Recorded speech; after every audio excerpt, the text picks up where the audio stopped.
हास्य कविता। हास्य कविता के लेखक प्रदीप चौबे अपने शव यात्रा में। हम अपने शव यात्रा का आनंद ले रहे थे। लोग हमें ऊपर से खंदा और अंदर से गालियां दे रहे थे। एक धीरे से बोला, साला क्या भारी है। दूसरा बोला, भाई साहब ट्रक की सवारी है। ट्रक ने भी मना कर दिया, इसीलिए हमारे कंधों पे जा रही है। एक हमारे ऑफिस का मित्र बोला, इसे मरना ही था तो संडे को मरता। कहाँ मंडे को मर गया बेदर्दी, एक ही तो छुट्टी बची थी। कमबख्त ने उसकी भी हत्या कर दी। एक और बोला, हाँ यार काम तो हमारा भी लटक गया। आज बिजली का बिल जमा करने की लास्ट डेट थी तो यहाँ पर अटक गया। अब कल जो पेनल्टी भरना पड़ेगा उसका पैसा क्या इसका बाप देगा। एक नवविवाहित मित्र बोला, तुम्हारा काम भी कोई काम था, हमारी सोचो। हमारा तो बीबी के साथ हनीमून का प्रोग्राम था। अब पहाड़ों और घाटियों का सुख छोड़कर धूप में खड़े हैं। जेब में एयर कंडीशन्ड के 2 टिकट बेकार पड़े हैं। एक लाठी टेक बूढ़ू बोले, मुर्दे को खंदा लगाने से पुण्य मिलता है, हम भी लगाएंगे। एक नौजवान बोला, रहने दो बाबा, वरना आप खुद खंदा लगवाने लायक हो जाएंगे। हम एक साथ 2-2 को कैसे ले जाएंगे। एक हीरो टाइप नौजवान सबसे कटा जा रहा था। टाइम पास करने के लिए सीटी बजा रहा था। उसे देखकर एक बुड्ढू बोला, भाई साहब आप क्यों मुर्दे की बारात में जा रहे हैं, नहीं तो फिर सीटी क्यों बजा रहे हैं।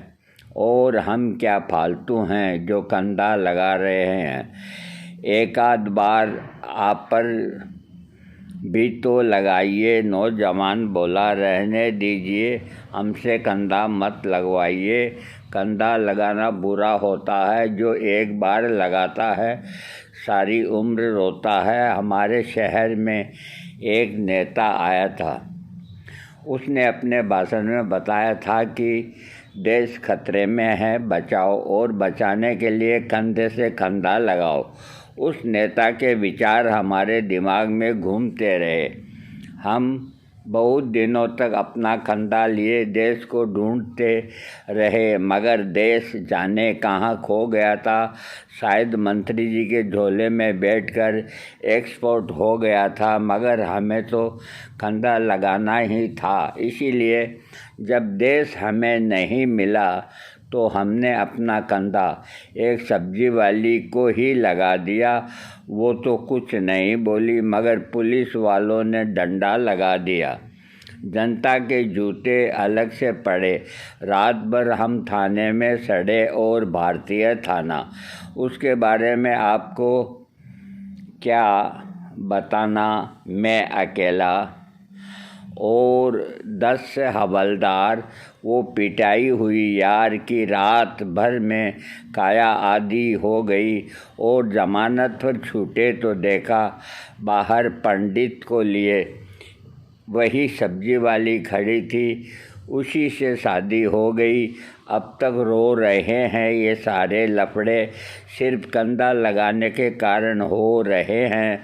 तब से हमने कसम खाई कि ऐसी रिस्क फिर नहीं उठाएंगे। कान पकड़ते हैं। आज के बाद अपने बाप को भी कंधा नहीं लगाएंगे। केवल एक मित्र ऐसा था जो फूट फूट कर रो रहा था। बेचारा बहुत दुखी हो रहा था। उससे किसी ने पूछा, क्या मरने वाले से विशेष प्रेम था जो उसके लिए थोक में आंसू बहा रहा है।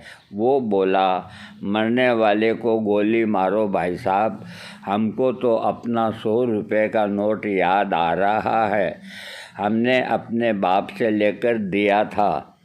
और अभी भी ब्याज भी नहीं लिया था कि ये इंटरवल में ही मर गया। साला हमारे लिए कितनी टेंशन कर गया। अब तुम हमारे बाप को नहीं जानते। इतना कंजूस है कि लोग हमको उसका बेटा ही नहीं मानते। आपस में फुसफुसाते हैं कि कंजूस ने बेटा कैसा पैदा कर दिया। अब बताओ, ऐसी कड़की में ये मर लिया। अब हम पिताजी को क्या मुंह दिखाएंगे। उनको पता चला तो हमको 100 रुपये में बेच आएंगे।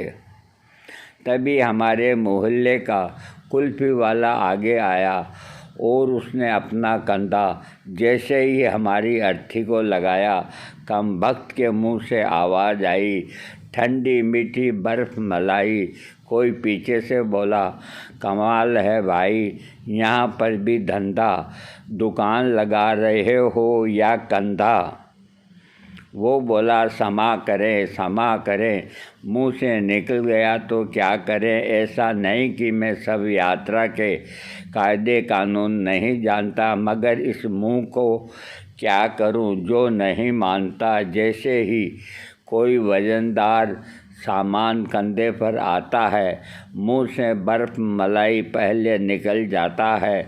जून का महीना था, हर आदमी पसीने पसीने था। एक अर्थी ढोंग बोला, यार क्या भयंकर धूप है। दूसरा बोला, मरने वाला भी खूब है, मरा भी तो जून में। अरे इस समय तो आदमी को होना चाहिए देहरादून में। ये थोड़े दिन और इंतज़ार करता तो जनवरी में आराम से नहीं मरता। अपन भी जल्दी से घर भागे लेते। जितनी देर ठहरते, सर्दी में आग तो ताप लेते भला मरने के लिए। जून का महीना कितना बोर है। कोई बोला, हाँ यार, सर्दियों में मरने का मज़ा ही कुछ और है। कोई बोला, अच्छा हम फरवरी में प्रस्थान करेंगे, जनवरी में ही मरेंगे। उत्तर मिला, नहीं, हम फरवरी में प्रस्थान करेंगे, जनवरी में हमारा इंक्रीमेंट आता है। भला हिंदुस्तानी कर्मचारी भी कहीं अपनी वेतन वृद्धि छोड़कर जाता है। वो मारे प्रसन्नता के चीखा, राम नाम सत्य है। एक अधमरा बोला, भाई साहब, असल में मर तो हम रहे हैं, मुर्दा तो साला अपनी जगह मस्त है। आपको ये हास्य कविता अच्छी लगे तो सब्सक्राइब कीजिएगा।